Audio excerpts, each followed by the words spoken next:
Bismillahirrahmanirrahim. Student, it's Dr. Salman Zafar, Associate Professor in Department of Pathology at PMC. Today I am going to discuss hypersensitivity with you. Before starting hypersensitivity, we must know what does it mean by hypersensitivity and which is going to be hypersensitive. Students, as you know, हमारी जो body है उसको threat है चारों तरफ से 24 our हमारी body is under attack by offending antigens and noxious particles जो कि हमारी बॉडी को कॉन्टीन्यूस नुकसान पहुंचाने की कोशिश कर रहे होते हैं. So nature has provided us a very good and accurate defense mechanism against all those harmful agents. And this defense mechanism is called as immune mechanism. As you know, you already aware of this immune mechanism. But unfortunately sometime this immune mechanism becomes so much exaggerated and it shows a hyperactive response against antigen. And in doing so, it start damaging our own cells, rather protecting our own cells.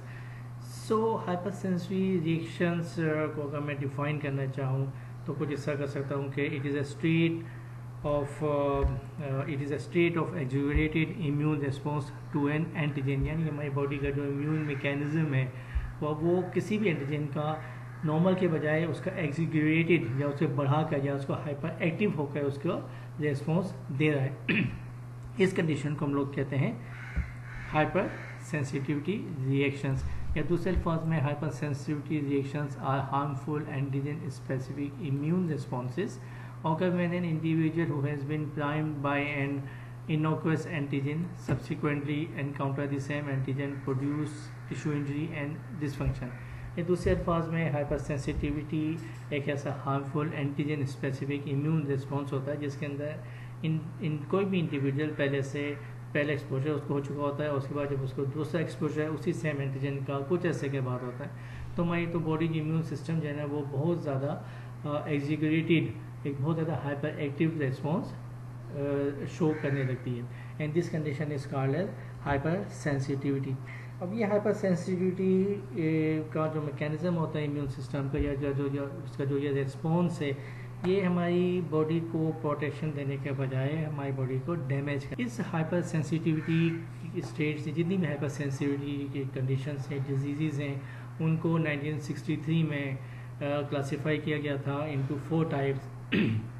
Type 1, type 2, type 3 and type 4. Type 1 को हम लोग basically anaphylactic या allergic mediated भी कहते हैं. Type 2 को हम लोग साइटोटॉक्सिक कहते हैं यानी इसमें सेल लाइसिस हो रही होती है. टाइप 3 जो है ना वो इम्यून कॉम्प्लेक्स होती है. एंड दिस इज टाइप 4 जो कि डिलेड और सेल मीडिएटेड टाइप की होती है. ये एक ओवरव्यू है जिसके अंदर मैंने चारों टाइप 1, टाइप 2, टाइप 3 और टाइप 4 को कॉलम वाइज आपको बताने के लिए कह दिया. टाइप 1 बेसिकली जो है वो आईजी मीडिएटेड होती है. टाइप 2 जो है वो आईजीजी मीडिएटेड होती है. टाइप 3 के अंदर इम्यून कॉम्प्लेक्स बन रहे होते हैं और टाइप 4 जो है वो डिलेड टाइप की हाइपरसेंसिटिविटी के अंदर टी हेल्पर सेल्स और मैक्रोफेजेस वगैरह इन्वॉल्व हो रहे होते हैं. तो starting with the type 1 hypersensitivity is also called as anaphylactic or atopic. Atopic means allergy. ठीक, तो यानी ये जितने भी हमारे एलर्जिक मीडिएटेड जो डिजीज़ होती हैं उनको हम लोग टाइप 1 हाइपरसेंसिटिविटी में डाल देते हैं, इंक्लूड करते हैं. और ये जो मोस्ट कॉमन डिजीज़ होती हैं जो कि टाइप 1 हाइपरसेंसिटिविटी के अंदर इंक्लूड की जाती हैं. समटाइम हम इसको एनाफाइलेटिक का भी नाम देते हैं जो कि मैं भी आपको बताऊंगा कि इसको एनाफाइलेक्सिस का मतलब क्या होता है. टाइप 1 हाइपरसेंसिटिविटी के अंदर जो भी एंटीजन काम कर रहा होता है या जो भी एंटीजन जो कि इम्यून रिस्पॉन्स बहुत ज़्यादा हाइपर एक्टिव कर रहा होता है उसको हम लोग एलर्जन कहते हैं. यानी कोई भी ऐसा एंटीजन जो कि एलर्जी क्रिएट करे बॉडी के अंदर, it is called as allergen. अब ये एंटीजन या ये एलर्जन बॉडी के अंदर या तो इनहेलेशन के थ्रू आ सकता है या बाय ऑरली आ सकता है या किसी स्किन के साथ उसका कॉन्टैक्ट हो. अगर जब हम बात करते हैं कि इसकी ये टेकन हुआ हो या ब्रीथ के जरिए सांस के जरिए आया हो, तो उसके अंदर वी फाउंड फूड पार्टिकल्स हो सकते हैं, मोल्ड हो सकते हैं, ड्रग्स हैं, एनिमल डेंडर है, मेडिकेशंस हैं, ड्रग्स हैं, पोलेंस हैं, बी स्ट्रिंग्स हैं, ठीक है। तो ये सारे वो एलर्जन या एंटीजन हैं जो कि हम बॉडी के अंदर इनहेल करते हैं और फिर जाके वो हमारी बॉडी के अंदर इम्यून रिस्पॉन्स क्रिएट करते हैं। सम टाइम स्किन के साथ कॉन्टैक्ट होता है, लाइक सोप हो गए, केमिकल्स हो गए, लोशंस हो गए, लेटेक्स पार्टिकल्स हो गए ग्लव्स के अंदर, जो कि ये भी हमारी स्किन के अंदर कॉन्टैक्ट डर्मेटाइटिस करते हैं और ये भी एलर्जिक कंडीशंस क्रिएट करते हैं। सो कट शॉर्ट, जितनी भी एलर्जिक रिएक्शंस होते हैं they are all included in type 1 hyper sensitivity reactions. तो type 1 hyper sensitivity is defined as a state of rapidly developing immune response to an antigen to which the individual is previously sensitized। इसका मतलब ये है कि type 1 hypersensitivity के अंदर दो phases होते हैं, ठीक है। पहले फेज़ के अंदर जो है ना वो पेशेंट जो है वो उस किसी भी एंटीजन से, चाहे वो पोलन हो, चाहे वो कोई एनिमल डेंडर हो, या कोई ड्रग हो, कोई मेडिकेशन हो, या कोई सोप हो, लोशन हो, वट एवर, कोई भी एंटीजन या कोई भी एलर्जन, सबसे पहले वो पेशेंट उसके साथ फर्स्ट उसका एक्सपोजर होता है और उसके जो इम्यून सेल्स होते हैं जिन्होंने आगे इम्यूनिटी डेवलप करनी होती है, स्पेसिफिकली मास सेल्स, उनकी सेंसिटाइजेशन हो जाती है, वो सेंसिटाइज हो जाते हैं, ठीक है। और जब वही सेम एंटीजन कुछ after and then the same antigen after couple of days और वीक्स और मंथ, जब उसके सेकेंड एक्सपोजर होता है तो वो सब्सिक्वेंट एक्सपोजर होकर इसका सेकेंड फेज एकदम से with in couple of minutes hyper active state में आ जाता है, मास जो है वो अपना काम करने लगते हैं। तो इस तरह के दो फेज होते हैं, sensitisation phase and number 2 subsequent phase होता है। अच्छा, दूसरी बात ये है, इसकी इंपॉर्टेंट बात ये है टाइप 1 हाइपर सेंसिटिविटी के केस के अंदर जो है वो IgE इम्यूनोग्लोबुलिन इसके अंदर काम कर रहा होता है। As you know there are 5 different types of immunoglobulins और antibodies, IgA, IgD, IgE, IgG and IgM। तो इस टाइप 1 हाइपर सेंसिटिविटी या एलर्जी मीडिएटेड हाइपर सेंसिटिविटी के अंदर IgE टाइप के ह्यूमन एंटीबॉडीज़ काम कर रही होती हैं। और इसी मुनासबत से we can say that type 1 hyper sensitivity is also called as IgE mediated hyper sensitivity. और ये and this type 1 hyper sensitivity is a very rapid action, a very rapid response of our immune mechanism, so it is also sometimes called as immediate type of hypersensitivity.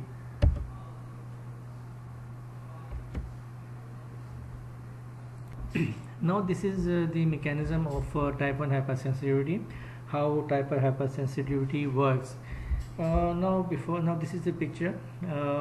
इसमें आप देखें, I will show you the immune cells which activates in type 1 hypersensitivity.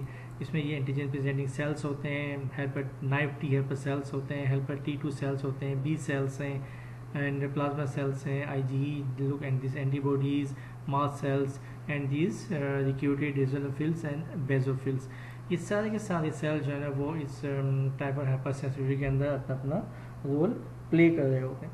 Now how this type 1 hypersensitivity starts, let's suppose this is a patient जिसने inhale antigen pollen like pollen, and this pollen when enter into the body, first of all जैसे मैंने आपको पहले बताया था कि type 1 hypersensitivity के दो फेज होते हैं, sensitisation phase and number 2 subsequent phase, exposure जो होती है।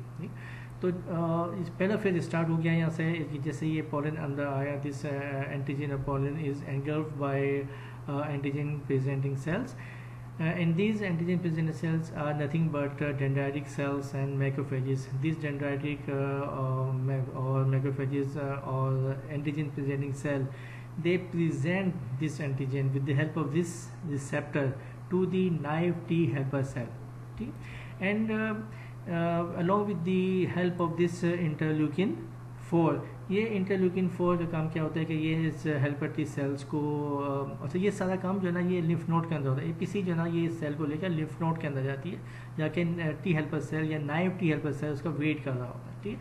और ये सारा काम जो है ना वो इंटरल्यूकिन 4 की हेल्प के साथ हो रहा होता है। नाइफ का मतलब क्या है, what does it mean by knife?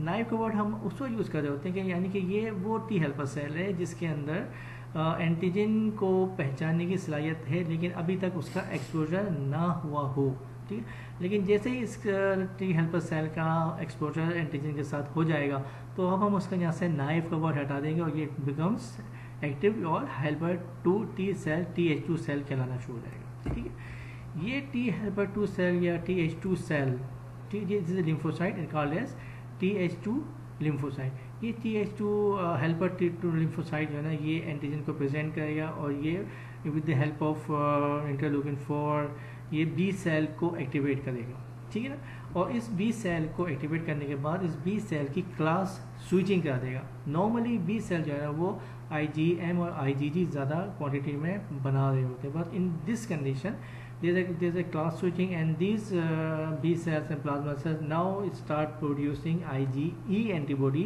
जो कि मैंने आपको पहले ही बताया था कि हमें ये IgE mediated type 1 hypersensitivity reactions होते हैं। These type 1 hypersensitivity reactions are basically mediated by humoral IgE antibodies। तो इससे class switching होती है and this class switching is done by interleukin 4। ये टी हेल्पर 2 सेल न सिर्फ इंटरलूकिन 4 बना रहे होते हैं बल्कि इंटरलूकिन 5 भी बनाते हैं, इंटरलूकिन 3 भी बनाते हैं, इंटरलूकिन 12 बना रहे होते हैं। और इस तरह से ये इज़ोनोफिल को मकामी तौर पे इज़ोनोफिल को वहाँ पे इनकी एक्टिवेशन एंड गैदरिंग कर रहे हैं, एक्यूमुलेशन कर रहे हैं। On the other hand when these antibodies, Ig antibodies start producing, they start attaching with the FC portion of the इनका जो FC portion है एंड Ig एंटीबॉडी का, ये इसके साथ अटैच होना शुरू हो जाएगा मास साल के साथ, ठीक है ना। और इस फेज को हम यहाँ आपको दो नजर आ जाएंगे, एक्चुअली डिजाइनर 2 यहाँ मल्टीपल सेवरल्स होते हैं जो कि यहाँ नंबरेबल्स होते हैं जो कि इस मास सेल के साथ अटैच हो जाते हैं, उसकी FC पोर्शन जो Ig एंटीबॉडी की रिसेप्टर मास सेल है। This condition is called as sensitisation. अब जैसे ही उस सेम एंटीजन का एक्सपोजर दोबारा होगा after couple of days, weeks और मंथ, तो ये एंटीजन जो है वो दो एंटीबॉडीज के साथ अपने आप को बाइंड कर लेगी। और जैसे ही वो दो एंटीबॉडी के साथ बाइंड करेगी इस मास सेल्स की, अब सेकंड फेज स्टार्ट हो गया, ठीक है, सेंसिटाइजेशन सेकंड फेज स्टार्ट हो गया और यहाँ की डी ग्रेनुलेशन होनी शुरू हो जाएगी।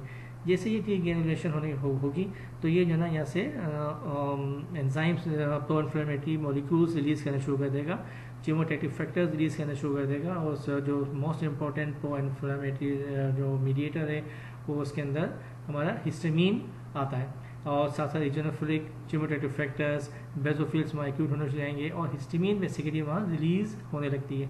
और एलर्जिक मैनिफेस्टेशन के जितने भी काम होते हैं सारे वो सारे के सारे ये हिस्टामीन का होती है, लाइक वेसोडाइलेशन उसके अंदर हो रही होती है, ब्रोंकियल कंस्ट्रिक्शन इसके अंदर हो रही होती है और ये सेकेंड रिएक्शन जो है ना वो कई दिन तक चल रहा होता है, इमीडिएट होता है, फिर कई दिन तक जो है ना वो लास्ट कर रहा होता है। इसके अंदर अल्टीमेटली इसके अंदर मास सेल्स की डीग्रेनुलेशन हो जाती है, इसमें हिस्टामीन रिलीज हो रही होती है और ये हिस्टामीन जो है ना वो H1 रिसेप्टर के साथ अटैच होती है, ब्रोंकियल स्मूथ मसल कंस्ट्रिक्शन कर रही होती है, सांस लेने में जो है एलर्जी कंडीशन में सांस लेने की मसले मसाइल हो रहे होते हैं और इसी तरीके से ये जो हिस्टामीन है ये वेसोडाइलेशन कर रही होती है, वेसल्स को डायलेट कर रही होती है, पोरस कर रही होती है और फ्लूइड जो है ना वो वेसल से निकल के बाहर आ रहा होता है, एडिमा क्रिएट कर रहा होता है। तो हमें एलर्जिक कंडीशंस के अंदर जो हमें हाइपोवोलीमिया मिल रहा होता है, ब्रेथलेसनेस मिल रही होती है, शॉर्टनेस ऑफ ब्रेथ मिल रही होती है, हाइव्स मिल रहे होता है, डिकेरिया मिल रहा होता है, एडिमा मिल रहा होता है, तो बेसिकली वो सारा का सारा ये हिस्टामीन कर रहा होता है with the help of H1 receptors. So this is the story of type 1 hypersensitivity. Type 2 hypersensitivity is also called as cytotoxic hypersensitivity. Cytotoxic means lysis of the cell. Cyto mean cell and toxic mean lysis of the cell. So type 2 hypersensitivity के अंदर भी जो है ना वो cell की lysis हो रही होती है और जैसे मैंने आपको बताया था कि इम्यून मैकेनिज्म जो है ना वो डिफेंस के लिए होता है, लेकिन सम टाइम यही हमारा इम्यून मैकेनिज्म हमारी सेल्स को लाइसिस करने शुरू कर देता है, यानी डैमेज करने लगता है और तोड़ने लगता है। But before starting going into the detail of the type 2 hypersensitivity, let me clear two words: self-tolerance, this one, and complement, this one. Okay, what do you mean by this self-tolerance? Basically, students, जब हमारी fetal life में हमारी processing हो रही होती है, हमारे lymphocytes immune cells की प्रोसेसिंग हो रही होती है ड्यूरिंग फीटल लाइफ, तो लिम्फोसाइट की जो प्रोसेसिंग हो रही होती है वो थाइमस के अंदर, और बी लिम्फोसाइट की जो है ना वो बून मेरो के अंदर हो रही होती है। During this process in T lymphocytes और बी लिम्फोसाइट्स की किलिंग एबिलिटी अपने सेल के खिलाफ वो ख़त्म कर दी जाती है, ठीक है। यानी कि ये मेरे अपने ही सेल को ये मेरे को डैमेज कभी भी नहीं कर सकते हैं, ठीक है। इस कंडीशन को हम लोग कहते हैं सेल्फ टॉलरेंस, या दूसरे अल्फाज में ये मेरे जो टी लिम्फोसाइट्स हैं या जो मेरे जो बी लिम्फोसाइट्स हैं वो मेरे ही सेल्स को, मेरे टिश्यूज़ के अगेंस्ट कोई भी इम्यून रिएक्शन शो नहीं करेंगे। जो भी इम्यून रिएक्शन रिस्पॉन्स शो करेंगे वो किसी फॉरेन पार्टिकल्स का, जो कि मेरी बॉडी का या मेरे सेल का हिस्सा नहीं होगा, उसके अगेंस्ट ये काम करेंगे, ठीक है ना। ये नॉर्मल एक फिजियोलॉजिकल इनका फंक्शन होता है। ये सारा काम जो होता है ड्यूरिंग फीटल लाइफ में ये काम प्रोसेसिंग इसी चीज़ें चल रही होती हैं, इसको हम लोग कहते हैं सेल्फ टॉलरेंस। लेकिन बेटे कभी कभी ऐसा होता है कि ये टी लिम्फोसाइट और बी लिम्फोसाइट जो है ना वो इस मैकेनिज्म से एस्केप कर जाते हैं, और ऐसे टी लिम्फोसाइट और बी लिम्फोसाइट भी हमारे बॉडी के अंदर बनने लगते हैं जो कि मेरे अपने ही टिश्यूज़ को नुकसान पहुंचाने लगते हैं, ठीक है। इस कंडीशन को हम लोग कहते हैं ऑटो इम्यूनिटी, यानी कि मेरे इम्यून सेल्स, मेरे टी लिम्फोसाइट्स और मेरे बी सेल्स मेरे टिश्यूज़ को डिस्ट्रॉय करने लगे। Okay, this condition is called as auto immunity या ऑटो इम्यून डिसऑर्डर्स। बहुत सारी रिमेटॉइड आर्थराइटिस है, माइसेनिया ग्रेविस है, और बहुत सारे डिजीजेज हैं। ओके, सेकेंड वर्ड जो मैंने आपको दिखाया है दैट इज़ कम्प्लीमेंट, ठीक है ना। तो बेटे कम्प्लीमेंट जो है ना वो एक सिस्टम है प्लाज्मा प्रोटीन का, जो कि बॉडी में उस वक्त एक्टिव होता है जब बॉडी के अंदर कोई पैथोजन आता है या इन्फेक्शन होता है या इन्फ्लेमेशन होता है, उस वक्त ये कम्प्लीमेंट प्रोटीन्स आ रहे होते हैं। और ये कम्प्लीमेंटिकली ये हमारे C1 से लेके ये C9 तक चल रहे होते हैं, ठीक है। और इसके 3 पाथवेज होते हैं इस क्लासिकल सिस्टम को एक्टिवेट होने के। Classical, alternate and mannose binding lectin pathway ये होता है। इसको डिटेल में आपको मैं नहीं जाऊँगा, इससे कि बहुत ज़्यादा हो जाएगा। और इस कम्प्लीमेंट का फंक्शन सिर्फ ये होता है कि ये माइक्रोब्स जो भी ऑफेंडिंग एजेंट आए उसको इम्यून के सेल के साथ मिलकर ये उसको ख़त्म करें। लेकिन टाइप 2 हाइपरसेंसिटिविटी का मसला यही है कि इसके अंदर ये हाइपर इम्यून सेल्स और कम्प्लीमेंट इतने ज़्यादा एजुकेटेड एंड हाइपर एक्टिव हो जाते हैं, हाइपर सेंसिटिव हो जाते हैं कि ये अपने ही सेल्स को डिस्ट्रॉय करने लगते हैं, ठीक है। अच्छा, ये जो कम्प्लीमेंट होता है ना, इसकी C1 से लेकर C9 तक होते हैं बेटे, और इसकी हर C1 जो है ना वो C1 टू ये फिर क्लीवेज इनकी हो रही होती है with the help of some enzyme. C2A C2B बनेगा, C3A C3B बनेगा, C4A C4B and likewise vice versa. ये C8 तक या C9 तक ये इस तरह A B करके चलते चला रहा है। फिर मुख्तलिफ इनके फंक्शन हैं जो किसी डिटेल में इस वक्त हम नहीं जा सकते। नाउ टाइप 2 साइटोटॉक्सिक हाइपरसेंसिटिविटी के अंदर बेसिकली बेटे जो इसमें जो एंटीबॉडीज़ होते हैं वो बेसिकली IgM और IgG एंटीबॉडीज़ होते हैं, और जबकि टाइप 1 के मैंने आपको जैसे बताया था कि टाइप 1 के अंदर जो है वो IgE मीडिएटेड एंटीबॉडी मैकेनिज्म होता है, जबकि और ये टाइप 2 साइटोटॉक्सिक हाइपरसेंसिटिविटी ये बेसिकली IgM और IgG होती है। अब ये टाइप 2 हाइपरसेंसिटिविटी का जो बेसिक मैकेनिज्म है कि हाउ दिस टाइप 2 हाइपरसेंसिटिविटी को किस तरह ये हमारी बॉडी को डैमेज कर रही होती है, वो बेसिकली उसमें 3 इसके मैकेनिज्म हमें नजर आ रहे होते हैं। Complement activation via classical complement, antibody dependent cell mediated cytotoxicity की, और तीसरा होता है एंटी रिसेप्टर एक्टिविटी। अब ये मैं वन बाय वन आपको बताता चला जाता हूँ। Now look at this picture. बेटा इसके अंदर ये आपको एक टारगेट सेल नज़र आ रहा है। Let's suppose it is a target cell. ये कोई भी पेशेंट है उसका कोई भी टारगेट सेल कुछ भी हो सकता है, ये उसका टिश्यू का सेल भी हो सकता है, ये उसका कोई ब्लड का सेल भी हो सकता है, ठीक है ना। Let's suppose it is red cell of any patient. इस रेड सेल के ऊपर ये एंटीजन आके अटैच हो गए। Now the question arise from where this antigen originates, ठीक है।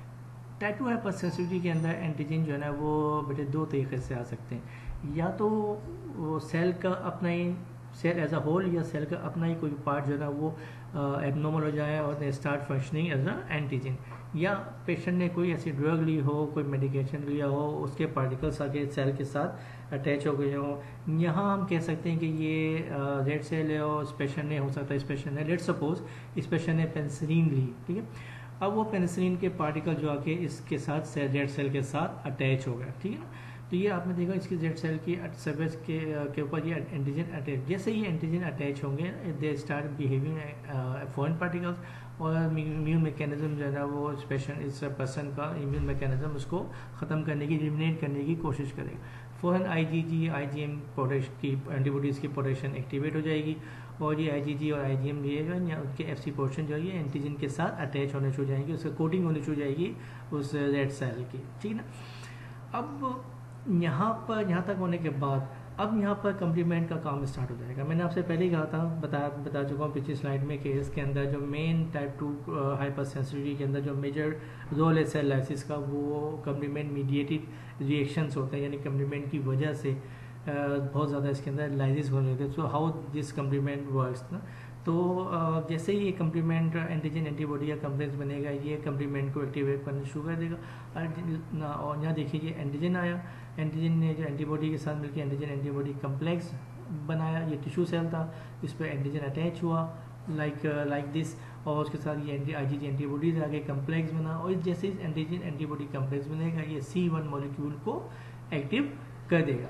अब C1 मॉलिक्यूल जो है ना वो C2 पे काम करेगा, वो C2 C3 पे काम करेगा, C3 C4 C5 6 7 8 9 तक एक पूरी क्लीवेज लाइन जो है ये कैस्केड एक्टिव हो जाएगा अप C9 तक, ठीक है। सबसे पहले क्या होता है, जो C1 जैसे ही C1 बनेगा, C1 सबसे पहले बनने के साथ ही कुछ ऐसे फैक्टर रिलीज करने लगता है जो कि न्यूट्रोफिल्स की एक्टिवेशन कर रहे होते हैं, और वो फैक्टर जो है ना वो न्यूट्रोफिल्स को इस कम्प्लेक्स के करीब ले आएंगे, यानी कि न्यूट्रोफिल की एक्टिवेशन और यहाँ उनकी एक्यूमुलेशन होनी शुरू हो जाएगी, ठीक है। जैसे ही न्यूट्रोफिल्स की यहाँ एक्यूमुलेशन होगी, न्यूट्रोफिल जो है ना वो बर्स्ट होता है, और उसके नतीजे में उसके अंदर जो किलिंग एंजाइम्स होते हैं like peroxidase, माइलोपेरोक्सीडेज, proteinase 3 and oxygen radicals, ये जाके जो है ना ये सेल्स की उस कम्प्लेक्स की लाइसिस ये करने लगते हैं, या they start damaging the target cell, ठीक है ना। एक तो तरीका ये हो गया। सेकंड कम्प्लीमेंट क्या काम कर रहा होता है, अब उसके बाद C1 ने ये न्यूट्रोफिल का काम अपना कर दिया, अब ये क्या काम कर रहा होता है कि ये इसकी जो है ना C3 C4 और C5 की क्लीवेज होती है AB के अंदर, C3A C3B C4A C4B C5A and C5B, ठीक है ना। तो ये साथ साथ जो है ना ये C5 को एक्टिव कर रहे होते हैं, C6 7 8 9। इसके अल्टीमेटली क्या होता है कि C4 से लेके C8 तक C9 तक ना एक कम्प्लेक्स बन जाता है जिसको हम लोग कहते हैं मेम्ब्रेन अटैक कम्प्लेक्स, ये ऐसा बन जाएगा, ठीक है ना। और ये मेम्ब्रेन अटैक कम्प्लेक्स अल्टीमेटली इस सेल की लिपिड बाइलेयर को पियर्स करता है, वो उसके अंदर पूरा एक पोल बना देता है, एक सुराख क्रिएट कर देता है ड्रिलिंग के मैकेनिज्म के थ्रू, ठीक है। एक ऐसा चैनल बन जाता है, ठीक है। इस चैनल को कहते हैं हम लोग मेम्ब्रेन अटैक कम्प्लेक्स, एंड इस कंसिस्ट ऑफ C4 C5 6 7 8 9 तक के जो होते हैं वो मिलके ऐसा एक पोल, एक चैनल, एक टनल टाइप का बना देते हैं criss cross to the lipid bilayer of the cell. तो सेल के जो यहाँ पे पोरिंग होनी शुरू हो जाएगी, और इसके नतीजे में क्या होता है बेटा, यहाँ ऑस्मोटिक लाइसिस क्रिएट होनी शुरू हो जाती है, यानी ऑस्मोसिस का एलिमेंट स्टार्ट हो जाता है। फ्लूइड जो है ना बहुत ज़्यादा इन आउट होने शुरू हो जाता है, और बाहर से fluid from outside to inside of the cell इतना ज़्यादा जमा हो जाता है कि सेल स्टार्ट स्वेलिंग, सेल की स्वेलिंग होने लगती है, और सेल जो है अल्टीमेटली सेल जो है वो स्वेल होने के बाद बर्स्ट कर जाता है, ठीक है ना। इसको हम लोग कहते हैं osmotic lysis due to the with the help of this membrane attack complex, okay. इसके अलावा कम्प्लीमेंट का एक और काम भी होता है, एक और इंजेक्शन शो कर रहा होता है। उसके अंदर क्या होता है, इसके अंदर जो C3 होता है, C3 का जो C3B पार्ट है, ठीक है ना, ये C3B पार्ट जो है वो IgM और IgG के साथ जो है ना ये उसके FAB पोर्शन के साथ अटैच हो जाता है, और अटैच होने के बाद ये C3B और ये एंटीबॉडी ये मैक्रोफेजेस को और स्पिलिन को इसको सिग्नल भेजने लगते हैं, और ये बड़े बड़े मैक्रोफेजेस और जब फेगोसाइटिक सेल्स होते हैं वो इस कम्प्लेक्स के करीब आते हैं, करीब आने के बाद ये उसको एनगल्फ कर जाते हैं, खा के अपने अंदर ले जाते हैं, और फेगोसाइटोसिस यानी इसकी लाइसिस होनी शुरू हो जाती है इसके अंदर, ठीक है। तो बेटे दिस इज इस प्रोसेस को C3B के इस प्रोसेस को हम लोग कहते हैं ऑप्सोनाइजेशन, ठीक है। ऑप्सोनाइजेशन का मतलब है टू मेक डाइजेस्टिबल, ठीक है।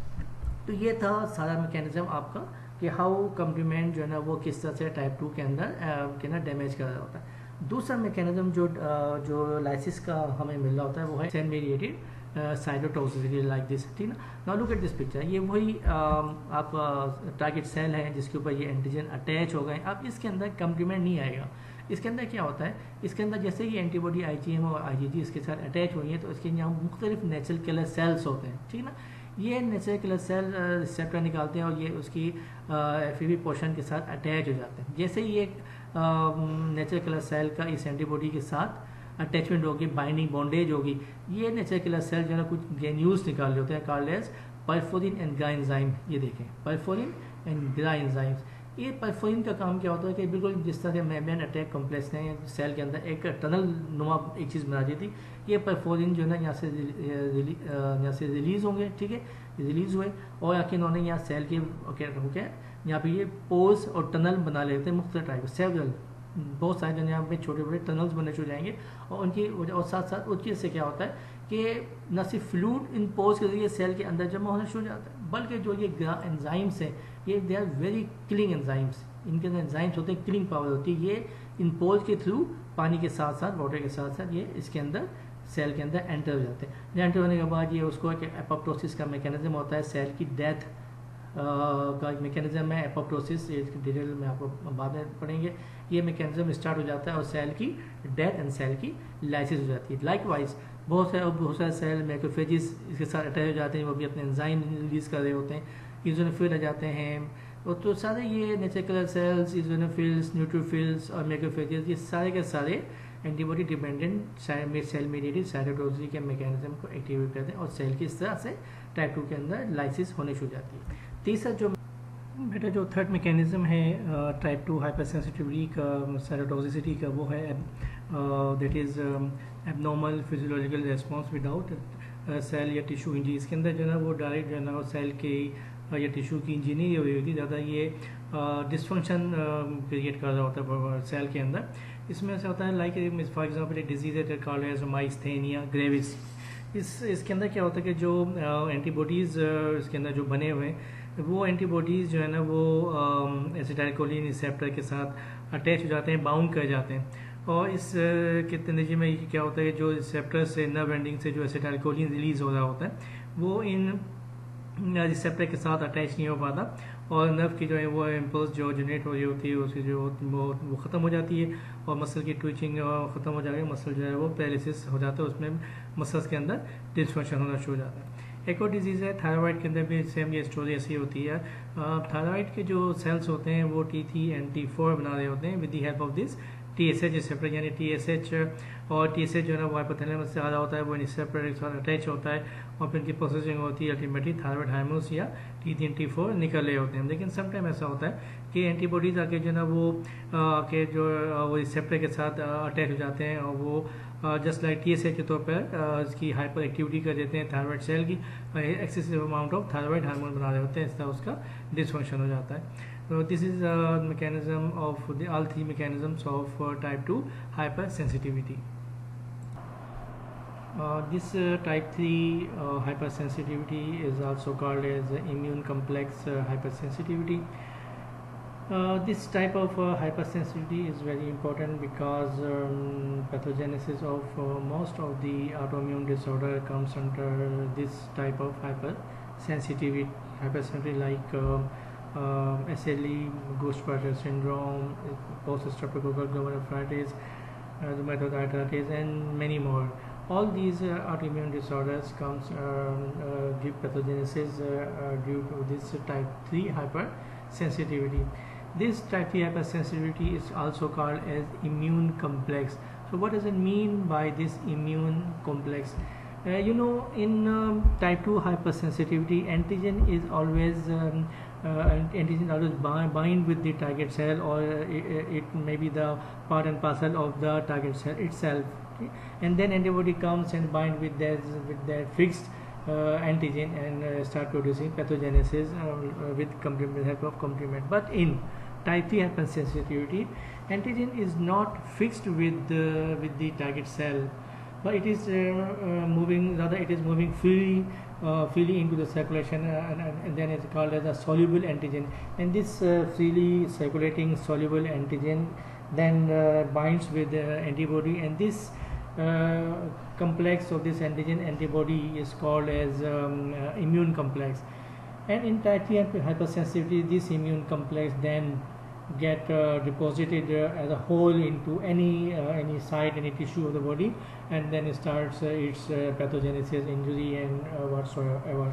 Okay, so type 3 hypersensitivity basically has three phases. Number one, phase of formation of antigen antibody complex in the circulation called as immune complex. Number two, phase of the deposition of the immune complex in various tissues. And number third is the phase of the inflammatory reaction in various sites throughout the body after the deposition. Now, as it is very much clear that type 3 hypersensitivity immune complex is mediated by antigen antibody immune complex. Students, this reaction happens in body, giving rise to formation of immune complex.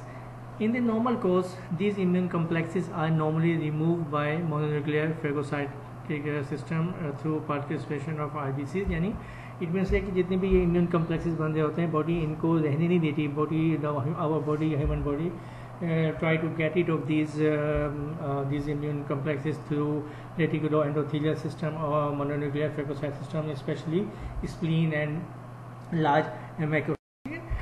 But sometime, and most of the time, body will exposed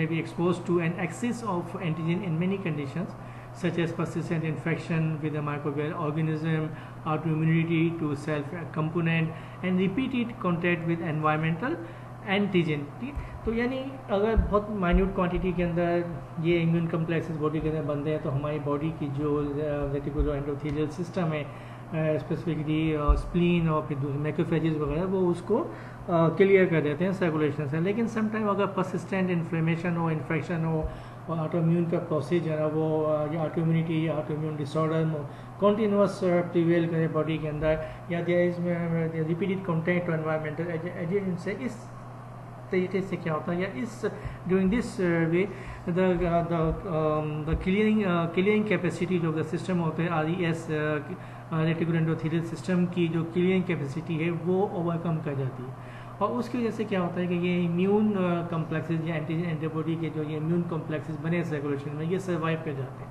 ultimately they get deposited into various sites, different sites of the body. और ज़्यादातर जो है ये immune complexes जो deposit हो रहे होते हैं, ये वेसल वॉल के अंदर हो सकते हैं. they get deposited into blood vessel wall, in the synovial membrane of the joints, or the glomerular basement membrane of the kidney, and choroid plexus of the brain, and also in the alveoli of the lungs.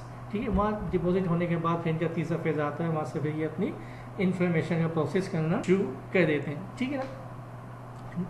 अब आपको याद होगा कि type 2 hyper sensitivity के अंदर जो कुछ भी इम्यून रिएक्शन स्टार्ट हुआ था, वो उसमें सबसे बड़ा अहम रोल जो है ना, वो इंजरी का जो सबसे बड़ा अहम रोल था वो कम्प्लीमेंट और न्यूट्रोफिल के था. लाइकवाइज यहाँ भी टाइप 3 हाइपर सेंसिटिविटी के अंदर भी जो मेन रोल है वो इसी कम्प्लीमेंट फैक्टर्स का है. और मैंने आपको पहले भी बताया था कि कम्प्लीमेंट जो है ना वो एक प्रोटीन कैस्केड है, C1 से लेके C9 तक, और फिर ये एंजाइमेटिक क्लेवेज होकर जो है ना वो C1Q, C1R, C1S बनते हैं, फिर C2A, C2B, C3A, C3B and like vice versa, ये पूरे अब तक C8 और 9 तक इस तरह AB करके सिस्टम बनते चले जाते हैं. फिर हर एक के अपने अपने मकसद काम हो रहे होते हैं. ठीक है. और ड्यूरिंग दिस प्रोसेस ये इन्फ्लेमेशन भी कर रहे होते हैं, चीमोटैक्सिस भी कर रहे होते हैं, न्यूट्रोकिन इन्फिल्ट्रेशन भी कर रहे होते हैं, ये मास्ट सेल्स को भी कर रहे होते हैं. तो ये सारा काम जो है ना वो मुकामी तौर पर ये कर रहा होता है. और ये कम्प्लीमेंट जो है ना फिर ये टिश्यू की इंजरी और उसके लिस्ट के अंदर जो है ये सब काम अहम रोल अंजाम. और इसी तरीके से जो है ना जब वहाँ उसकी जो न्यूट्रोफिल्स वहाँ पे जमा होने शुरू हो जाते हैं, वो अपने एंजाइम्स निकाल रहे होते हैं, प्रोटीन्स निकाल रहे होते हैं. और सेकेंडली जो है ना उसमें वहाँ पे मुख्तलिफ इंटरमीडिएट नाइट्रोजन इंटरमीडिएट्स आने शुरू हो जाते हैं, प्लेटलेट की एग्रीगेशन होनी शुरू हो जाती है. यही कम्प्लीमेंट फैक्टर जो होते हैं ये प्लेटलेट की एक्टिवेशन कर रहे होते हैं, एग्रीगेशन कर रहे होते हैं. और इससे वहाँ पे मुकामी तौर पर वहाँ पे माइक्रोथ्रोम्बाई बनाने शुरू कर देते हैं, जिसकी वजह से वहाँ पे मुकामी तौर पर leads to the local ischemia. Let's suppose now they look at this picture. अब मैं आपको इस टाइप की हाइपर सेंसिटिविटी की डायग्रामेटिक रिप्रेजेंटेशन, इलस्ट्रेटिव रिप्रेजेंटेशन दिखाऊँ, ताकि जिससे आपको इसका कॉन्सेप्ट क्लियर हो जाएगा. Students, look at this picture. This is type 3 hypersensitivity, and it is mediated by immune complexes. This is plasma cell, and this is a lymphocyte. Let's suppose this is an antigen. This antigen is engulfed by a T helper cell, and after engulfment and processing, this the piece of this antigen is presented with the help of the TCR T cell receptor outside of the T cell. यानी T cell जो T helper cell इस antigen को engulf किया, उसकी processing की, और उसके बाद उसको T receptor सेल रिसेप्टर के जरिए उसको बाहर एक्सप्रेस कर दिया. जैसे ही इसने एक्सप्रेस किया, यहाँ पे CD4 ये कॉस्टिमुलेटिंग मॉलिक्यूल भी अपीयर होता है जो कि इसकी हेल्प कर रहा होता है. इसी तरीके लाइक वाइज यहाँ पे जो ये जब जैसे ये TCR पे यहाँ ये एंटीजन एक्सप्रेस होगा, मुकामी तौर पर जो बड़ा हुआ ये जो बना हुआ जो बी लिम्फोसाइट है ये एक्टिवेट होगा, ये टी लिम्फोसाइट यहाँ करीब आएगा, और with the help of MHC2 major histocompatibility complex 2 के जरिए वो इस एंटीजन के साथ अटैच अपने आप को कर लेगा.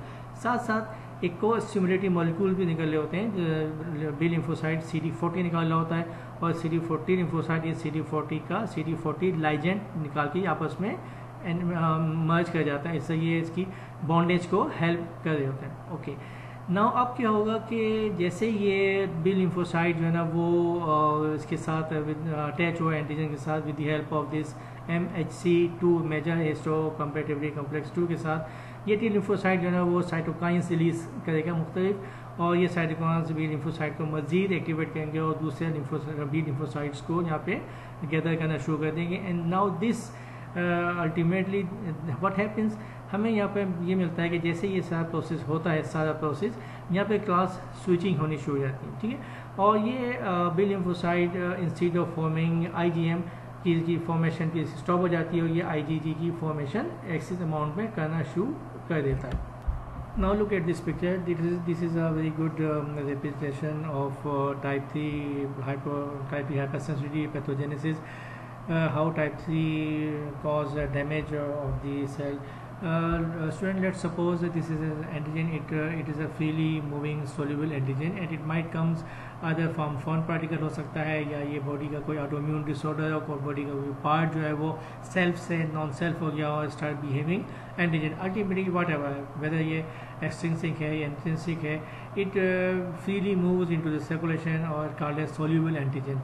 This freely moving soluble antigen is bound by this IgG antibody forming an immune complex, antigen antibody complex, or immune complexes. Initially, these immune complexes should be eliminated. Body tries to eliminate these immune complexes, but when these immune complexes formed in huge amount, this clearance capacity of the immune system of our body become overcome, and now these immune complexes start depositing into the vessel wall or whatever tissue it is.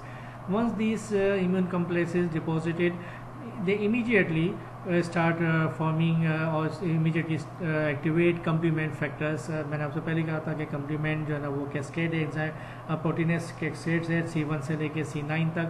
C1 जो है ना वो C1Q, C1R, C1S बना रहा होता है, और फिर अल्टीमेटली C2 एक्टिवेट होता है, C3, 4, 5, 6, 7 अप टिल 9 तक. और साथ साथ ये कम्प्लीमेंट जितने भी फैक्टर्स होते हैं इनकी एंजाइमेटिक क्लीवेज होती है A B करके, लाइक C2A, C3A, C4A और या C2B, इस तरह करके इनकी AB के अंदर क्लीवेज होती है अप टिल C8, C9 तक. इसमें जो सबसे इंपॉर्टेंट जो हमें कम्प्लीमेंट मिल रहा होता है वो है C3A, C4A and C5A. This are called anaphylatoxin.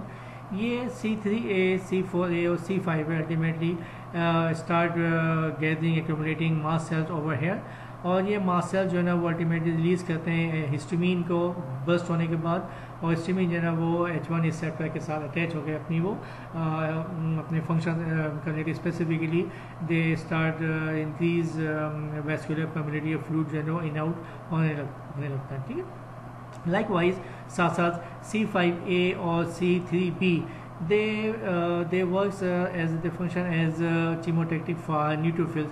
ये यहाँ पे ट्राई कर रहे होते हैं कि न्यूट्रोफिल्स की एक्यूमुलेशन करना शुरू कर देते हैं. अब जैसे यहाँ पे मुकामी तौर पर न्यूट्रोफिल की एक्यूमुलेशन और गैदरिंग हो जाए, तो initially neutrophil try to eliminate these complexes, but after repeated fail attempt फिर क्या होता है कि ये न्यूट्रोफिल जो है ना वो बर्स्ट कर जाता है। बर्स्ट होने के बाद उसके अंदर से जितने जो उसके ग्रेन्यूल्स होते हैं, specifically peroxidase, myeloperoxidase and proteinase C and specifically oxygen species, ये मकामी तौर पर रिलीज होने लगते हैं। And these enzymes with the help of this histamine, ये सब मिलके यहाँ पे लोकली टिश्यू के सेल को डैमेज कर रहे होते हैं, इन्फ्लेमेशन कर रहे होते हैं और नेक्रोसिस कर रहे होते हैं। अल्टीमेटली उसकी लाइसिस एंड डेथ हो जाती है। साथ साथ ये कम्प्लीमेंट फैक्टर जो है ना, ये मकामी तौर पर locally they start gathering platelet activation ये कर रहे होते हैं। प्लेटलेट की गैदरिंग हो रही होती है, एग्रीगेशन हो रही होती है, और प्लेटलेट जो है वो यहाँ पर अपने गैदर होने के बाद यहाँ पर वो छोटे छोटे क्लॉट्स या माइक्रोथ्रोम्बाई बना लेते हैं। इससे वो भी इस्कीमिया एंड नेक्रोसिस में हेल्प कर रहे होते हैं। This is also a picture of vessel wall. इस के अंदर आप देखेंगे ये एंटीजन बना था, ये एक वेसल वॉल है पूरी, इसकी एंडोथेलियल लाइनिंग है, इसके अंदर एंटीजन बना। एंटीजन जो है ना वो एंटीबॉडी का कम्प्लेक्स बना, ये फ्रीली मूव होता रहा एट सर्टेन पॉइंट पे आके यहाँ के ये इस पर पूरा पूरा इम्यून कम्प्लेक्स इस वेसल वॉल के साथ डिपॉजिट हो गया, अटैच हो गया। अटैचमेंट के बाद जैसे ही अटैच हुआ था इमीडिएटली इसने कम्प्लीमेंट फैक्टर को एक्टिवेट किया, C1 से C9 अपने वेस्टेटिव में माइंस ने लगे, और उसके जो कम्प्लीमेंट के जितने होते हैं इन्फ्लेमेटरी प्रोसेस, उसने न्यूट्रोफिल को एक्टिवेट करना शुरू कर दिया। थर्डली जो है ना न्यूट्रोफिल ने एक्टिवेट होने के बाद अपने वहाँ से बर्स्ट हुआ, वहाँ से जितनी उसकी डीग्रेनुलेशन होती है, जितने ग्रेन्यूल्स होते हैं वहाँ से रिलीज़ करना शुरू कर दिए, और इस तरह से उसने वेसल वॉल को डैमेज करना शुरू कर दिया। ये मैकेनिज्म सिर्फ वेसल वॉल के अंदर नहीं होता, ये बॉडी के अंदर किसी भी टिश्यू के अंदर हो सकता है, चाहे वो साइनोवियल टिश्यू हो, जॉइंट्स का हो तो वहाँ आर्थराइटिस कर देगा, और अगर वो किडनी का है तो वहाँ ग्लोमेरुलर कर देगा, अगर वो लंग का है तो वो वहाँ पे न्यूमोनाइटिस कर देगा, अगर वेसल का तो वो वेस्कुलाइटिस कर देगा। तो this is the basic mechanism of type 3 hyper sensitivity. Type 3 hyper sensitivity के दो बेसिक मैनिफेस्टेशन होते हैं, एक होता है इसका लोकलाइज मैनिफेस्टेशन, इसका और एक होता है इसका जनरलाइज मैनिफेस्टेशन। जो लोकलाइज मैनिफेस्टेशन या जो लोकलाइज जो रिएक्शन होता है it is called as Arthus reaction, यानी जो लोकलाइज टाइप 3 होता है उसको हम लोग आर्थस रिएक्शन कहते हैं, और जो जनरलाइज टाइप 3 रिएक्शंस होते हैं उनको हम लोग सीरम सिकनेस कहते हैं। Arthus reaction is an inflammatory reaction caused by deposition of immune complexes at a localized site। यानी आर्थस रिएक्शन जो है बेटे this is a localized type of manifestation, यानी इसके अंदर एक लोकल साइट के ऊपर किसी मुकामी साइट पर कभी इम्यून कम्प्लेक्सेस की डिपोजिशन होती है, और फिर अल्टीमेटली उसमें इन्फ्लेमेशन का रिएक्शन स्टार्ट होना शुरू हो जाता है, causing into culminating into the damage and losses of the cell। This reaction is named after Arthus, who was described this reaction। Arthur had demonstrated that repeated subcutaneous injection of the antigen, such as normal host serum to an animal, such as rabbit, till it has high levels of serum IgG, did not have any local effect। यानी हम let suppose कोई animal ले लेते हैं, like rabbit ले लिया हमने, और रैबिट के अंदर हमने कॉन्टिन्यूस जो है ना वो एक नॉर्मल हॉर्स घोड़े का जो है ना वो सीरम है which we inject continuously, and that injection serum behaves like an antigen into the body of the rabbit, and the body of the rabbit start forming high levels of serum IgG, but this even this high level of serum IgG did not have any local effect, but up to at certain point when this same antigen is injected subcutaneously or intradermally into the same sensitized animal, later a local inflammatory reaction develops 3 to 6 hours later। लेकिन जब हम same sensitize animal के अंदर हम दोबारा से वही antigen को सबकुटेनियसली या इंट्राडर्मली इंजेक्ट करते हैं, तो वहाँ एक बड़ा strong local inflammatory reaction develop हो जाता है 3 से इससे सबकुटेनियस इंट्राडर्मल इंजेक्शन देने के 3 से 6 घंटे के बाद। And this reaction is edematous, later become hemorrhagic and eventually necrotic। Tissue damage is caused by deposition of antigen, antibody, immune complex and complement। The activation of complement through its product of the activation cause vascular occlusion and necrosis। The same story goes here। यानी cut short, Arthur reaction is basically a localized type of immune reaction seen in type 3 hypersensitivity। इसके अंदर ये होता है कि कोई भी हम लेट सपोज किसी भी इवन किसी भी फार्मर अगर हम इसके अंदर फार्मर ले लेते हैं, लेट्स सपोज फार्मर डिजीज़ होती है फार्मर लंग या चीज़ वॉशर लंग या वुड वर्कर्स लंग, ये लोग जो है ना ये रिपीटेडली जो है ना वो एक्टोमाइसिस के मोड से ये एक्सपोज हो रहे होते हैं, और अल्टीमेटली बॉडी के अंदर and bodies start forming high and high level of IgG antibodies, but that high level of antibody did not produce any local effect. But when these patients given antigen, same antigen sensitized, this sensitized patient given same antigen intradermally subcutaneously, then they show a very immense and hyperactive type of immune reaction, starting with the metabolism of the anti-antibody complex and to start formation of complement, और फिर same story की activation of complement होगी, उसके portals बनेंगे, फिर वो ultimately goes into the lysis of the cell. So this is the story of Arthur. Serum sickness is a generalized manifestation of type 3 hypersensitivity. It is a systemic inflammatory reaction caused by deposition of immune complex in many sites of the body. The condition manifests after a single injection of a high concentration of foreign serum, and it takes few days to 2 weeks after injection of foreign serum or certain drugs such as penicillin. यानी basically ये उन conditions में होता है कि जब हम patient को कोई भी वैक्सीन देते हैं, कोई डिप्थेरिया की वैक्सीन देते हैं या उसको टेटनस की हम लोग वैक्सीन लगाते हैं, एंटी डिप्थेरिया या एंटी टेटनस लगाते हैं, तो ये जो वैक्सीन जब हम बॉडी के अंदर ह्यूमन बॉडी के अंदर इंजेक्ट करते हैं, तो ये जो सीरम होता है इसका टॉक्सिन्स का, ये एज अ फॉरेन एंटीजन के तौर पे बिहेव करता है, बॉडी इसके अगेंस्ट एंटीबॉडी बनाने लग जाती है, और फिर इस एंटीजन एंटीबॉडी का कम्प्लेक्स जो है वो सर्कुलेट करता हुआ later on it get deposited into जेलाई sites, several sites of the body vessels में, साइनोवियल जॉइंट्स में, लंग्स में, किडनी में, और कहीं भी जाकर ये इसकी डिपोजिशन होती है, ultimately start activation of complement, जिसके नतीजे में फिर वहाँ पे हमें उसकी लोकल मैनिफेस्टेशन हमें उसकी मिलनी शुरू जाती है। अल्टीमेटली कम्प्लीमेंट की एक्टिवेशन के बाद उसमें इन्फ्लेमेशन होता है, न्यूट्रोफिल की एक्यूमुलेशन होती है, कीमोटैक्सिस होती है, की वजह से न्यूट्रोफिल की एक्यूमुलेशन हो रही होती है, प्लेटलेट की एक्यूमुलेशन हो रही होती है, अल्टीमेटली वहाँ पर microthrombi, then ischaemia and necrosis, and ultimately cell lysis या death of the cell happens.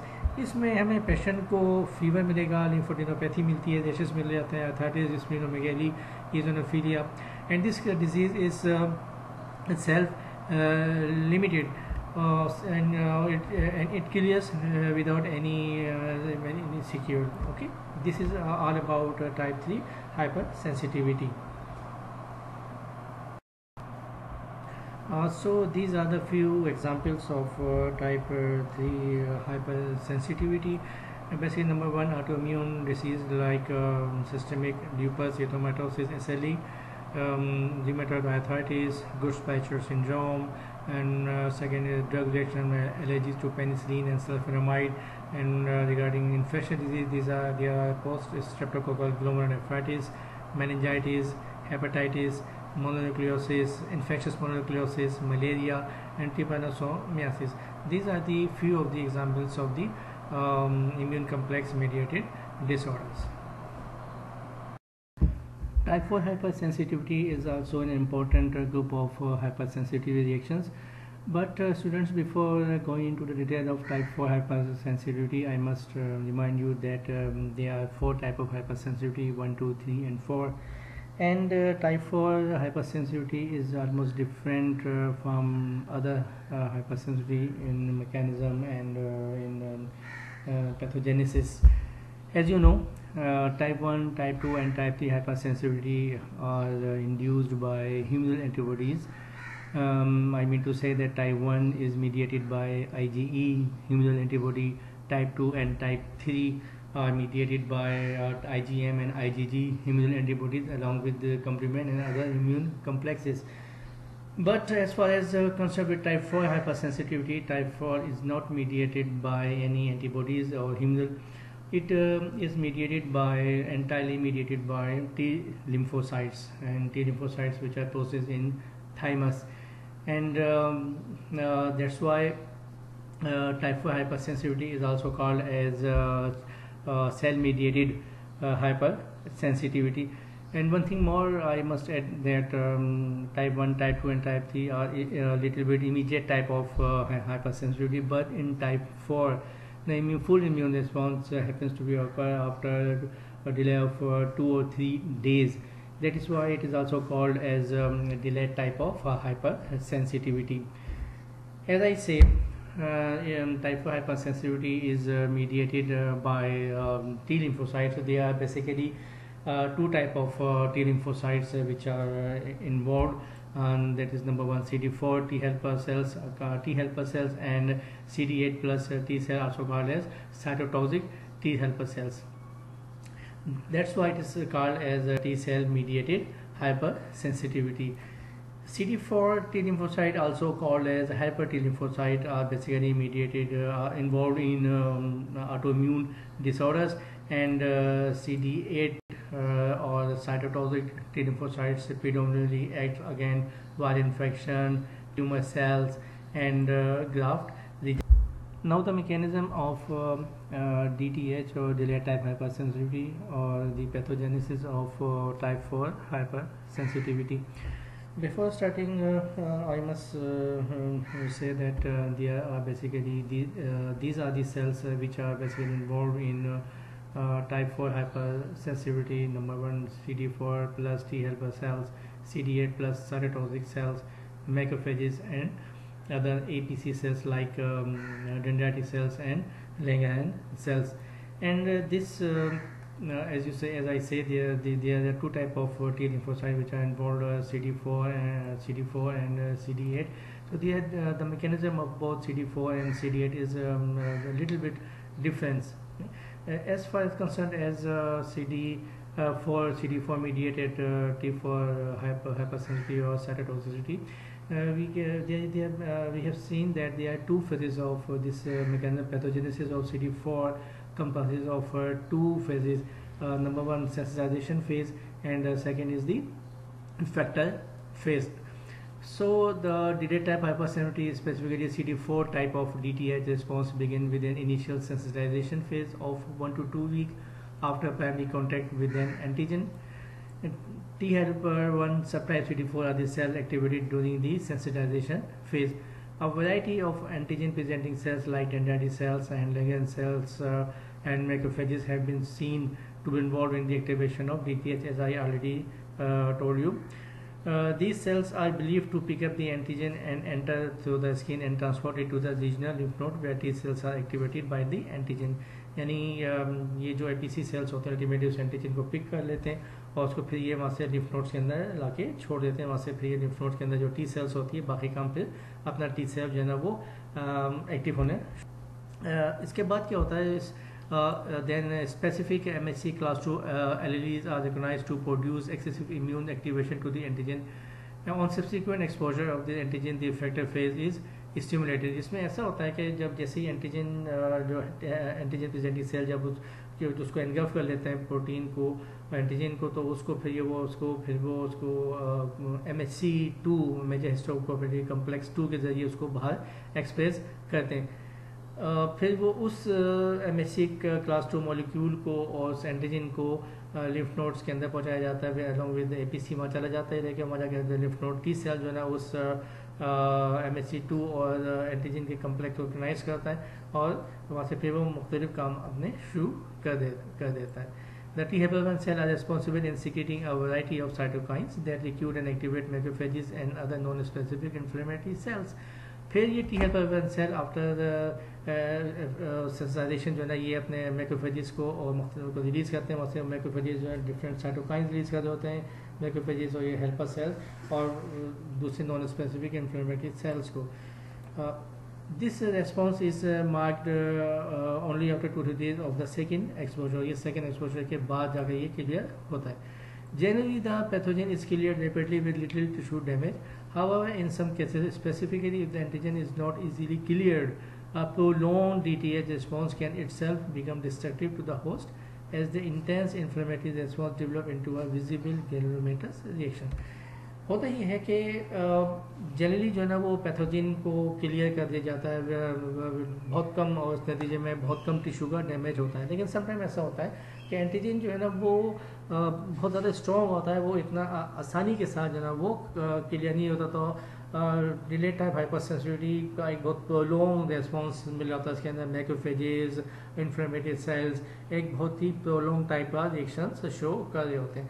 उसको इस try to and they all try to destroy to eliminate that inciting antigen. और इसके नतीजे में क्या होता है कि टिश्यूज़ के अंदर जो है ना वो डिस्ट्रक्शन होनी शुरू हो जाती है, लाइसिस सेल्स की होनी शुरू हो जाती है, नॉर्मल टिश्यू सेल्स की। और इस कंडीशन को हम लोग कहते हैं ग्रेन्युलोमेटस रिएक्शन। इसके अंदर ग्रेन्युलोमास, फोड़े लाइक ग्रेन्युलोमास जो है ना वो बॉडी के अंदर बनने लगते हैं। So what is this granuloma? बेटे इसमें होता ये है कि जब एंटीजन इतना स्ट्रॉन्ग होता है कि वो इतनी मतलब समटाइम्स एंटीजन इज स्ट्रॉन्ग कि उसको इतनी आसानी से किल नहीं किया जा रहा होता, तो फिर यहाँ नेचर हमें एक और टाइप की इम्यूनिटी हमें प्रोवाइड करती है। इसमें ऐसा होता है कि जितने भी मैक्रोफेजेस होते हैं वो उस एजेंट को चारों तरफ से उसको घेरने लगते हैं, उसको चारों तरफ से, and they try to wall off that antigen. और during this process this macrophages enlarges in size, क्योंकि एंटीजन बहुत ज़्यादा स्ट्रॉन्ग है तो मैक्रोफेजेस को अपना साइज बढ़ाना होता है ताकि उसमें ज़्यादा से ज़्यादा लाइटिक एंजाइम्स रिलीज होने लगे और उसको किल किया जा सके, ठीक है ना। तो ये मैक्रोफेजेस जो है ना वो अपने साइज़ को बढ़ा लेते हैं और इतने बड़े हो जाते हैं कि दे लुक्स लाइक एपिथेलियम। यहाँ पे हम इनके लिए एक वर्ड यूज़ करते हैं called as epithelioid cells. Epithelioid का मतलब है कि not epithelium but looks like epithelium ना। तो इनके साइज बड़ा हो जाता है और फिर अल्टीमेटली ये बहुत सारे जो मैक्रोफेजेस जिनको हम एपिथेलॉइड सेल कह जाते हैं ये आपस में मर्ज कर जाते हैं ऐसे, ठीक है। और इनके न्यूक्लियस जो है आपस में गैदर हो जाते हैं, 4 से 5 एपिथेलॉइड सेल आपस में मर्ज कर जाते हैं, उनके न्यूक्लियस मर्ज कर जाते हैं आपस में, and they start now this cell is called as giant cell और multinucleate giant cell, and this is one of the important features of the tuberculous granuloma. So I mean to say कि antigen को यहाँ से उन्होंने बिल्कुल यहाँ उसको कैद कर दिया और यहाँ पे उसको चारों तरफ से ये मैक्रोफेजेस और ये लिम्फोसाइट्स ये उसके एनसर्किल होने लगे यहाँ पे उसको ना, ठीक है ना। और अल्टीमेटली उसके बाहर जो है ना वो यहाँ पे फाइब्रोब्लास्ट की गैदरिंग भी हो जाती है और in this whole structure is called as granuloma. Now look at this picture, ये यहाँ पे भी आपको एक ये मल्टी न्यूक्लिएट जाइंट सेल नज़र आ रहा है, and just trying to encap the antigen. और ये इसको हम लोग multinucleate giant cell is one of the distribution features of tuberculous granuloma. बाकी हैं सर्किल के अंदर लिम्फोसाइट भी आपको नजर आएंगे, and this is fibre like fibroblast. ये होल स्ट्रक्चर जो है ना वो आपको इस तरह टिश्यूज़ के अंदर नजर आ रहा होता है। This is called as granuloma. Now this is the picture of CD4 mediated type 4 hyper sensitivity. अब इससे पहले मैंने आपको बताया था कि किस तरह एंटीजन आता है, एपीसी उसको कैप्चर करता है, फिर लिम्फोसाइट्स बनते हैं, मैक्रोफेजेस आते हैं। तो ये सारा जो है ना अब ये उसकी डायग्रामेटिक रिप्रेजेंटेशन है, ठीक है। Let's suppose this is a patient, skin of a patient, and this patient come is contact with poison ivy. Poison ivy जो है वो एक है जो कि कॉन्टैक्ट हेपेटाइटिस का मैकेनिज्म स्टार्ट होता है। इसके अंदर केमिकल होता है जिसको हम लोग कहते हैं यूरेश ऑयल। यूरेश ऑयल जो है ना वो लेट्स सपोज वो इसके पेशेंट की स्किन के सेल के अंदर एंटर हो गया। यहाँ मैं आपको एक बात बताता चलूँ कि जो एंटीजन आया ना ये this is not a true antigen, it is a heptane. Heptane बेटे वो मॉलिक्यूल होता है जो कि एंटीजन तो होता है, जो कि फॉरेन तो होता है, but it can not elicit any immune reaction by itself because it is a half incomplete antigen. So उसको इम्यून रिएक्शन शो करने के लिए किसी और एंटीजन के साथ उसको बाउंड करना होता, तब जाके वो पूरा एंटीजन कंप्लीट बनता है और फिर उसके अगेंस्ट में इम्यून रिएक्शन शो होना स्टार्ट हो जाता है। तो एनीवे दिस एंटीजन और immunogen get enter into the cell of the patient. Now this antigen is captured immediately by antigen presenting cell, dendritic cells and Langerhans cell, as I say, and these antigen presenting cells they process the antigen and then express this antigen with the help of this MHC2 major histocompatibility complex class 2 receptor के जरिए इसको express कर रहे होते हैं।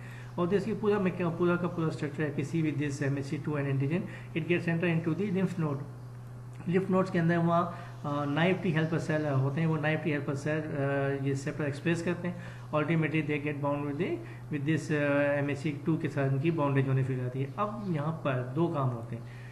अब यहाँ हम इसको नाइफ का वर्ड हटा देंगे, अब ये नाइफ नहीं कहलाएगा, अब ये start change into T helper one, जैसे इसकी बाउंडेज होगी change into T helper one cell. ठीक है, ये टी हेल्पर वन सेल जो है ना वो इंटरफ्यून गामा रिलीज करेगा, और ये साइटोकाइन है, और ये इंटरफ्यून गामा जो है ना वो मैक्रोफेजेस को एक्टिवेट करना शुरू कर देगा, and several lots of macrophages start gathering over here. ठीक है, after gathering and activation this macrophages start secreting their lysosomal enzymes and different reactive oxygen species like superoxide and H2O2, hydroxyl ion, OH, nitric oxide, and many more. And these lysosomal enzymes, along with these reactive oxygen species, they start damaging the tissues. Okay. Similarly, on the same side, these macrophages also secrete cytokines like TNF alpha, tumor necrosis factor alpha, and interleukin 1. In both TNF alpha and interleukin 1, they act on endothelial cell, and then endothelial cell start expressing receptor for different leukocyte, और फिर leukocyte भी यहाँ पे damage करने लगा होगा। ठीक है, ऑन द अदर हैंड ये टी हेल्पर सेल या TH1 बना था, तो ये साथ साथ कभी कभी ये मोस्ट ऑफ द टाइम यहाँ भी एक और सेल बना जाता है, चेंज हो रहा होता है, इसको हम लोग कहते हैं टी हेल्पर 17। और ये टी हेल्पर 17 इंटरल्यूकिन 17 रिलीज करता है, और इंटरल्यूकिन 17 अल्टीमेटली यहाँ पे न्यूट्रोफिल्स की गैदरिंग एक्यूमुलेशन करने लगता है, फिर वहाँ से वो इनके जो उनके लाइसोसोमल एंजाइम जो मैं आपको पहले बता चुका हूँ, प्रोटीनेसेस, ऑक्सीडेज वगैरह रिलीज होते हैं, वो भी यहाँ पे एंडोथेलियल सेल को डिस्ट्रॉय कर देते हैं। इस पिक्चर को देखें, इसके अंदर मैंने आपको पहले भी बताया था कि there are 2 phases for CD4, sensitization phase and effector phase. Sensitization phase के अंदर जो ना APCR है, उन्होंने मैक्रोफेजेस को के साथ अपने आप को APCR जिसमें मैक्रोफेजेस और डेंड्राइटिक सेल्स थे, उन्होंने उसको बैक्टीरिया को एंटीजन को मर्ज किया with the help of MHC2 and interleukin 4। Ultimately they have change into T helper 1 cells. उसके बाद ये इफेक्टर फेज स्टार्ट हो गया, जिसके अंदर टी हेल्पर 1 सेल ने जो मैक्रोफेजेस के साथ अपन सेकेंड सब्सिक्वेंट एक्सपोजर है उसको रेस्टिंग मैक्रोफेजेस को with the help of the interferon gamma and TNF beta, tumour necrosis factor beta के जरिए उसको मैक्रोफेज को एक्टिवेट कर दिया, और इन मैक्रोफेजेस के अंदर फिर एंजाइम रिलीज करने शुरू कर दिए जो कि उन्होंने टिश्यूज़ को डैमेज करने शुरू कर देते हैं। Now this is the process of this is the whole process of CD4 mediated hypersensitivity reaction. Now this is the mechanism of CD8 CD8 plus cytotoxicity. CD8 as I told you called as cytotoxic cells. तो इसमें मैं पहले आपको I have told you earlier that CD8 lymphocytes are basically involved in the elimination and destruction of tumor cell, viral cell, or some sort of graft rejection. Let's suppose there is an infected cell which has been infected by any virus or a tumor cell. This tumor cell start expressing MHC class 1 molecule. As you know, in CD4 there is class 2 MHC, but in CD8 there is MHC class 1 molecule, and this CD8 now recognize this MHC with the help of this MHC1 with the help of this T cell receptor and CD8. After bonding of this CD8 and this infected cell, CD8 lymphocyte become activated and it starts secreting 2 enzymes, perforin and GRA enzymes. Perforin basically start formation pores into the cell, and when these pores have been developed, these enzymes enter into the cell with the help of these pores, and this infected cell become dead or start lysing or dying of the infected cell. So this is the mechanism of how CD8 lymphocyte जो है वो cell को kill कर रहा होता है. This is also same picture. Cytotoxic T binds with infected cells with the help of the MHC molecule and T cell receptor, and perforin makes holes in the infected cell membrane, and enzymes इसमें enter हो गए, and cell ultimately उसकी cell की lysis होनी शुरू हुई. So this is the mechanism of CD8 plus lymphocyte cytotoxicity. Now these are the clinical examples of type 1 hypersensitivity: chronic dermatitis, tuberculosis, fungal infection, rheumatoid arthritis, inflammatory bowel disease, psoriasis, and graft rejection, and many more. These are the few common examples of type 4 hypersensitivity.